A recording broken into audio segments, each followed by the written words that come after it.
I'm not sure if you all know of this school. This is in Adelaide, South Australia. This is a photograph from the architect. As you can see, there are no children in the photograph. Architects don't like to put people in their building, particularly children. They disturb the building. The interesting thing is children also disturb the school. But perhaps the school was designed to disturb education. So what I really liked about the school was that there were no walls and there were no uniforms, and teachers were really friendly. They were all on first name basis, and there were also no subject categories. So I thought, this is an interesting school. So my son enrolled here, and the principal started talking to me, and she said, for some time we've been wanting to start something where kids can build things, and we don't have any of that. So could you help us? So she allocated a space. She looked around, all these beautiful labs that are crisp and nice, and then she took me downstairs and said, what about this space? I don't think this will fit, but what do you think? Guess what? What did I choose? Of course I chose this one. Why? Because it was the furthest away from administration. Now I had thought, obviously if you want to do what you want to do, you better do it in a shed. So it was perfect. So what we did is we bought some really, really cheap furniture, tractor chairs for $35 and construction scaffoldings and bar stools, and just, you know, threw him in there and got the program going. At this point, it wasn't clear whether this is going to work, whether we could actually engage children, and whether people would subscribe to this kind of thing. Now, in that space, amazing things started happening. Students started building stuff, all kinds of amazing, interesting things. These are just a few of things that they have built. So this was one of our first project. These two kids decided to replicate a gear part in their bicycle that's designed to brake at a particular force. So they learned CAD, they 3D printed the part, and they did structural analysis to see if it's going to brake at that force point. We also have some strange projects like this. This kid wanted to build something so that he can glue it to a Coke can. And I asked him why. He said, well, when I drink Coke, I want others to see the F word. So I actually printed the F word on this. So there are all, we don't control what they do. This is another project. One of our students wanted to build a spider that flies. So he's still at it. So it's a whole collection of projects like this. I can't go through all of them. But there are also very interesting software projects. People learning to code, writing games. On the right, you see virtual reality devices, and then fairly serious network games. So at the Royal Adelaide show, we had a booth, and as you can see, we have this yellow construction trolley. It was perfect. It had wheels, you can fold it, you can take it around, and there's a program that stuck Einstein faces on kids, and it's a big hit. So all kinds of projects happened in this thing. So innovation space got really, really popular, and it beyond our expectations in terms of student enrollments and what they started doing. But we were in a shed, and in a shed with one fire door, we could only have 17 people. So we had to close it down. That's the story. No, that's the beginning of the story. So let me share how we developed this. We evolved it. Okay, every term it was different. So in the first year, we felt there aren't many people who knew programming, who knew 3D printing, CAD, electronics. So we ran something called the Digital Literacy Program. Now remember, we called it literacy, not technology. And we ran it in a buffet style. So kids could come in and they could learn whatever they like, and there were a bunch of teachers to help them get started. But pretty much it was started and run in a very different way to normal courses. Through this, we got about 20 students involved, and they got really excited about what they can do. The second year was about supporting their projects that students wanted to do. And that's when we started getting a lot of projects and a lot of traction. And the final year, which we are in now, is about bringing this into mainstream ASMS, because right now we were in the shed and we were kind of isolated, and we are in the final stage. We're going to bring it into mainstream education. So let me run through three projects that will give you an idea of what was achieved in this shed with very little funds and with me primarily one person teaching or not necessarily teaching, enabling this. So one day, one of the students on the right, was not a particularly high-scoring student, but he was interested in games, and he came and told me, "Look, Sivam, can you buy me this Oculus Rift, this virtual reality device that's going to hit the market soon?" And I've heard about virtual reality for decades. Continuous experiments, nothing really impressive. I wasn't particularly keen, so. But he said, "Look, you promised us to buy what we want, so." Can you get us this thing? So I wrote to the IT department, and what do you expect? I got this reply saying that, well, this is not released, it's not proven, it may have risks, health issues, so no. 2 weeks later, this kid brought an Oculus Rift to school, and I wrote to the principal, look, at 8:45 today, we are closing down our games program because all these students are now into virtual reality. And once they enter virtual reality, they don't come back to the real world. So that's it. Well, very soon I had two more devices bought through the school. And what was interesting about this is that this kid had actually signed up as a developer well before the product was out. He had written games in it before the product was released, and we were able to exhibit it at the Royal Adelaide show. The interesting thing is, students can be technology developers. We don't see it that way. We see them as consumers. But what this taught me is that they can actually develop technology. The other project was a rocket-powered vehicle project, and as you can see, it has gone through a series of evolution. We had very little to do with it. Initially, when they started at 129 grams, hitting 154 kilometers an hour, they were fairly close to hitting the world record. But they, continued to experiment, all kinds of experiments, and, gradually reduced the weight to 61 grams. And by the time they got there, the world record had moved quite significantly. But the interesting thing is the kind of things that they taught themselves, and the processes that they used to get there. So they formed a company called the Graphite Lab, and they had teams. They had he does that, and somebody does development, somebody does marketing. So here we're seeing a huge amount of what you call self-organization. We also saw them, looking at the net, finding out how these things work, learning, and perhaps this is what you call just-in-time learning stuff that they wanted to learn to accomplish what they wanted to do.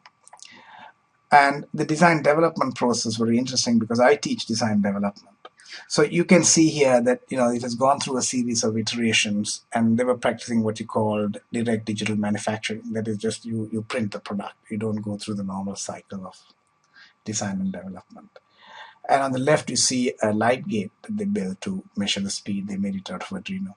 So what I saw was terrific skills. With the way they approach design problem and iterate and try out a wide range of things, all developed and done without any external support or direction. Now, this was the most interesting project. A bunch of students decided to build a satellite. Now, later when I asked them why they did it, they said, well, we really didn't know how difficult it was going to be. But anyway, my policy in innovation space is I will fund projects that are interesting.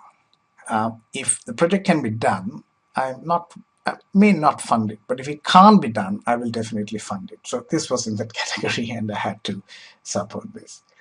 So they came along to class one day with this Arduino thing connected to sensors, and it was logging data. So they were thrilled by what they could do.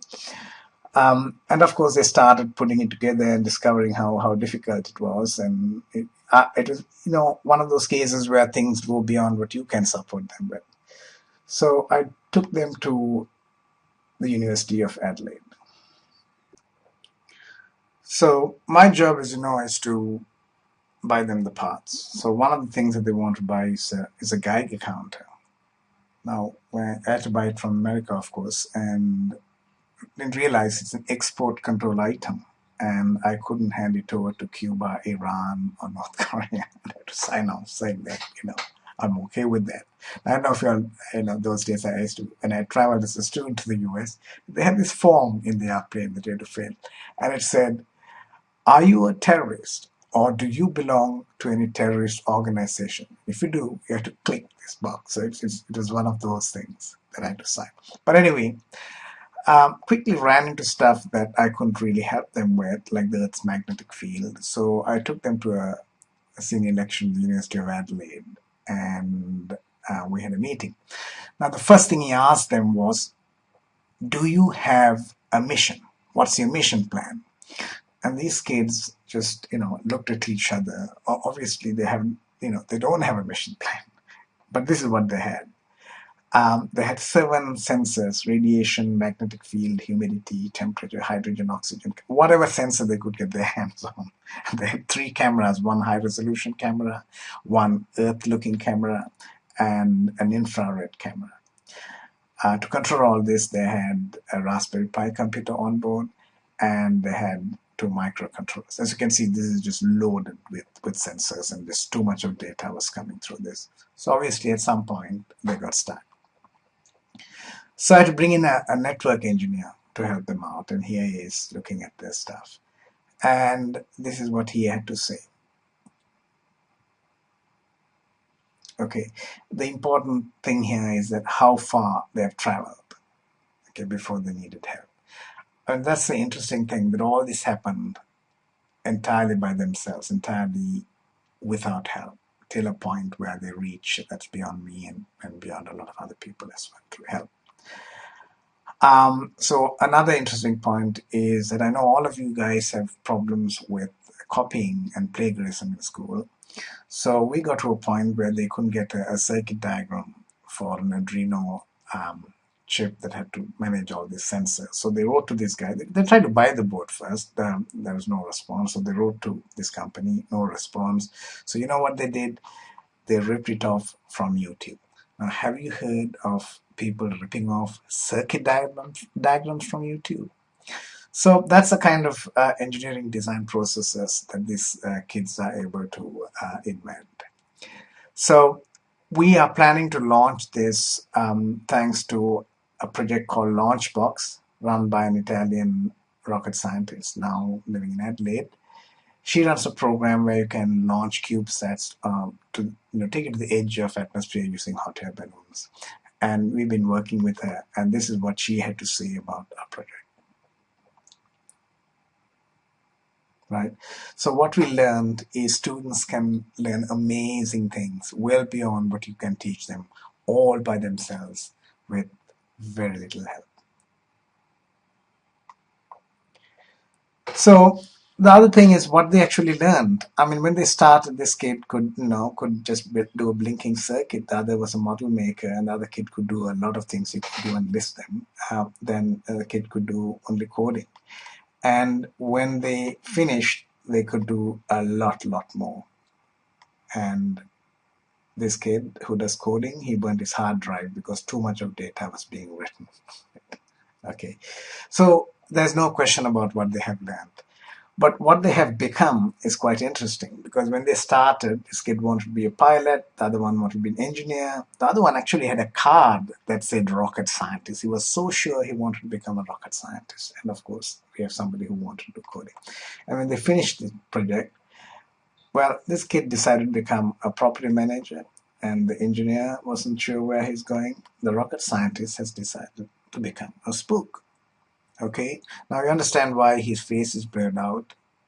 And guess who ripped off the diagram from the YouTube channel? So, national security is going to be in his hands. Anyway, so the coder is interesting because he's now no idea what he wants to do. So the important thing of technology and teenage situation is an interesting cocktail of things that happen that you notice. So obviously, this plays a major role, of their brain is obsessed with this, and sometimes technology. And it's in the same kind of range of things that geeks are interested in. Now, the other interesting about this, now if a kid discovers sex, then he drops his technology projects. Okay, so this kind of things also happen. But this is a particular mental condition and a particular situation that we are catering to and we are working with. Now, everybody knows, I guess, Ken Robinson, and everybody probably now accepts that school creativity. Now, the point is, what do we do about this? Okay. Now, if school kill creativity, the universities do a much better job. They just take it to the bottom, and of course, then everybody becomes like all of us, uncreative. So, what must we do?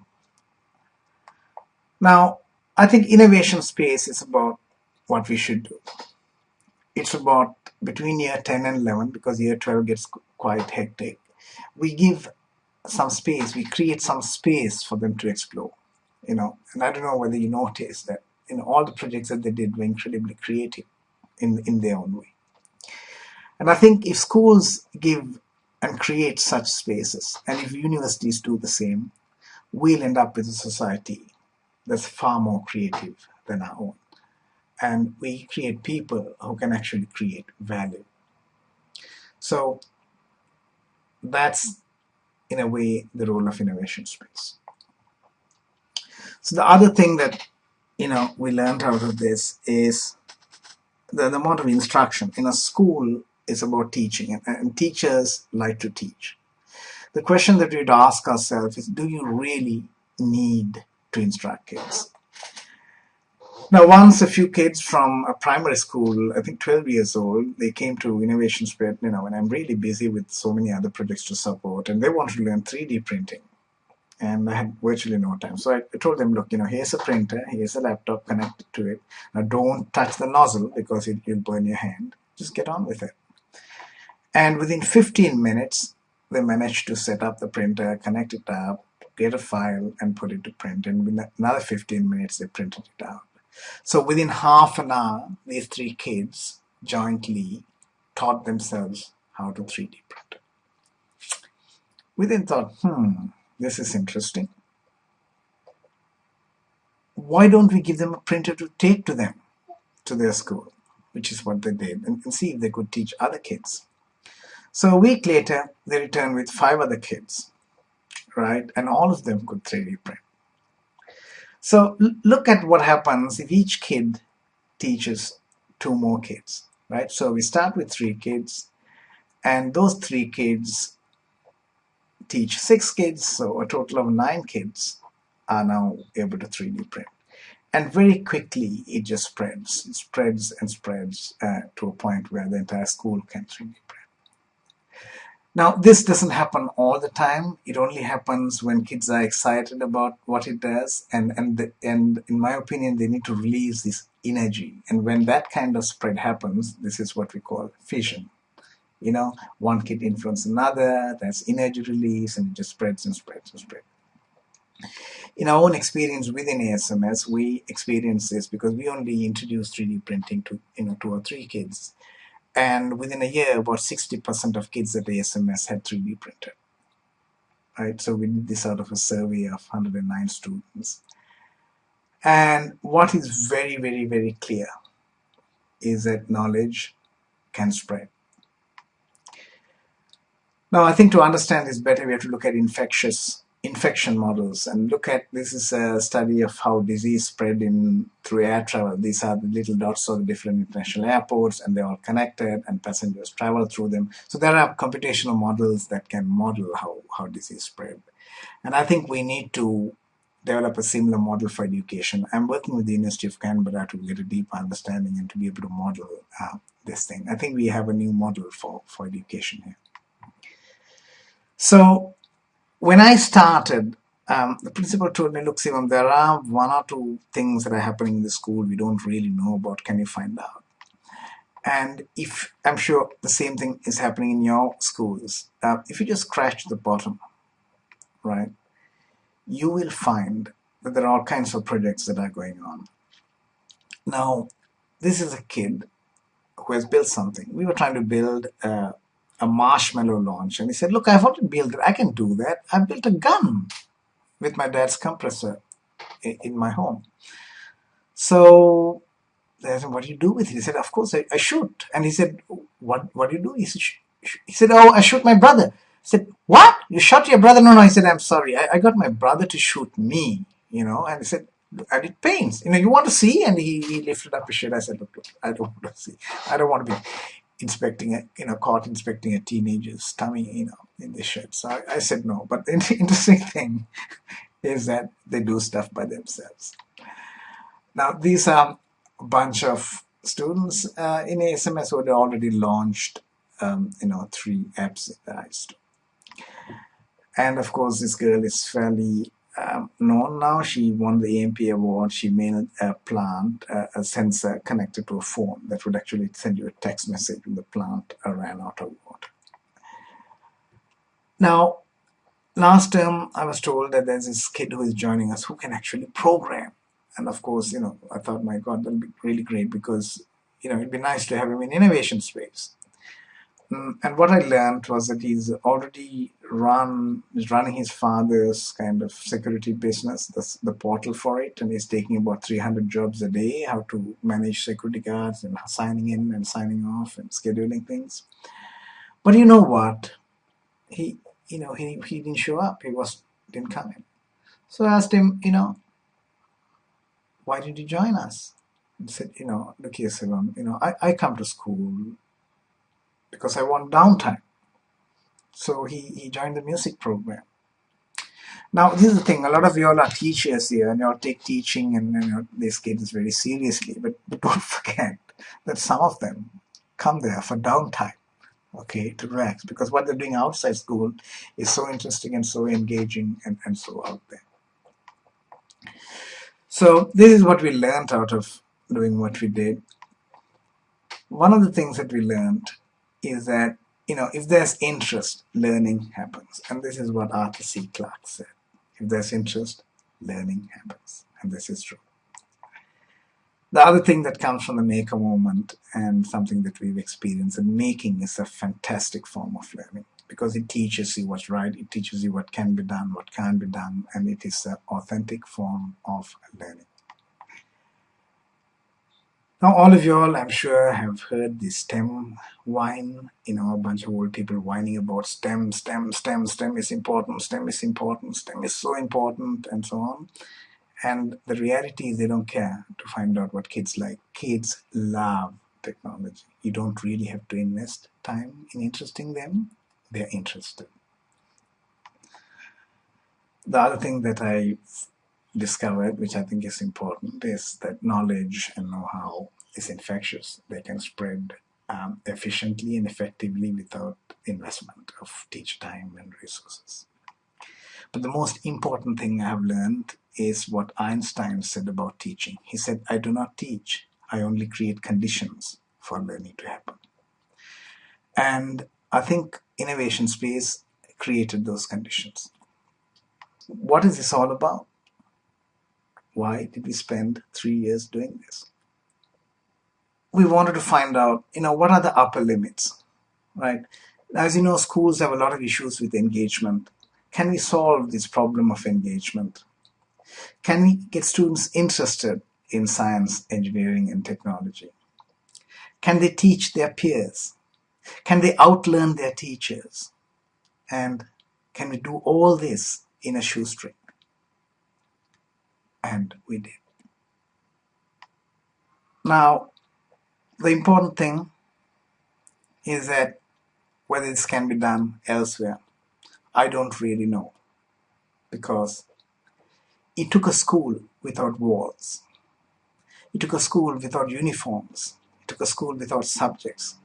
And it took a school with a principal like Susan Hyde, who was willing to push the limits and take the risks that others would rather avoid, to explore what schools can be.